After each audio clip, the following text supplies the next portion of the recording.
So let's talk about the Great Reset and the World Economic Forum.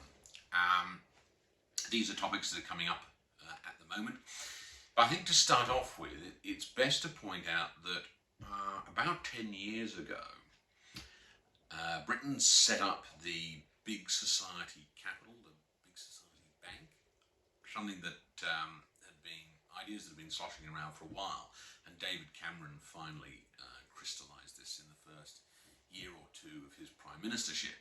Something also the Business Growth Fund as well, which is a very large investor in small to medium-sized enterprises in the UK, and so sort of fairer capitalism and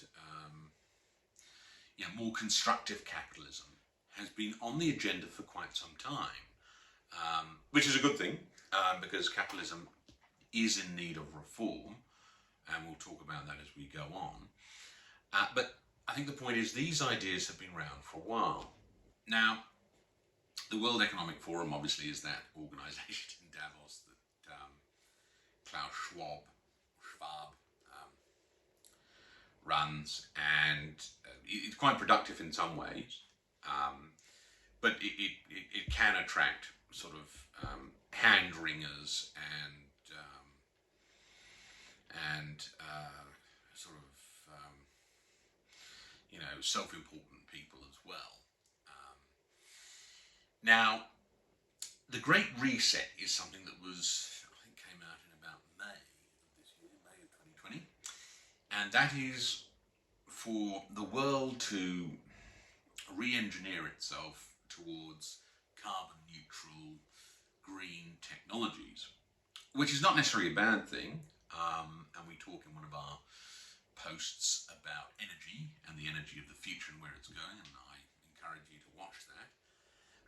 But I suppose a side of it that has concerned some people is the left-wing sort of redistribution of assets tinge that seems to be around the Great Reset because of the economic issues associated with it. And basically, the only things that we can do financially to sort out the future and make it fairer is really to encourage saving by individuals, encourage investment into businesses, which is why things like the Business Growth Fund in the UK is so important.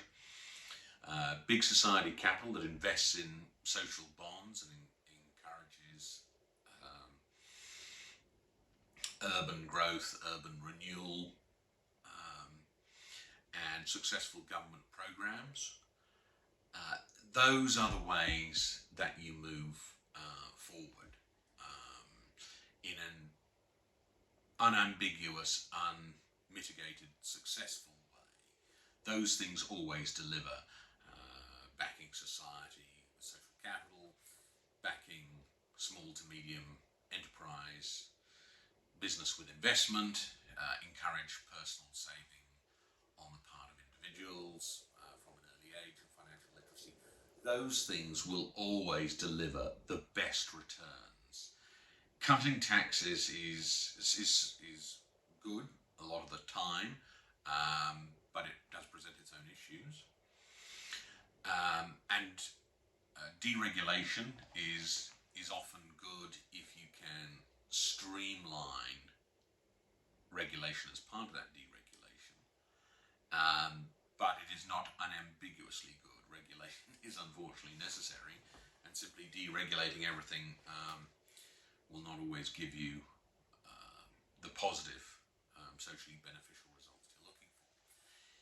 But essentially, it does make sense to move towards carbon neutrality, but not in a way that entrenches oligarchy, oligopoly, and smashes crushes, I should say, small to medium enterprise. So that's where the Great Reset has to be quite careful. And certainly you don't want to see posters around saying, you'll own nothing, but you'll be happy. That is a slogan that's not going to work. considering that most of the world is economically quite conservative, and they want their individual property rights. They don't want to be part of some collective that incessantly tells them what to do, what to think, what to feel, what to eat, and how to live their lives, because that is essentially what the individual needs to do. So it's a very interesting. It's a very interesting concept, the Great Reset. It is certainly not fully formed. Davos 2021, I think, is in April or May, rather than January. And it will be very interesting to see what happens and how it unfolds. And I will certainly comment again on it.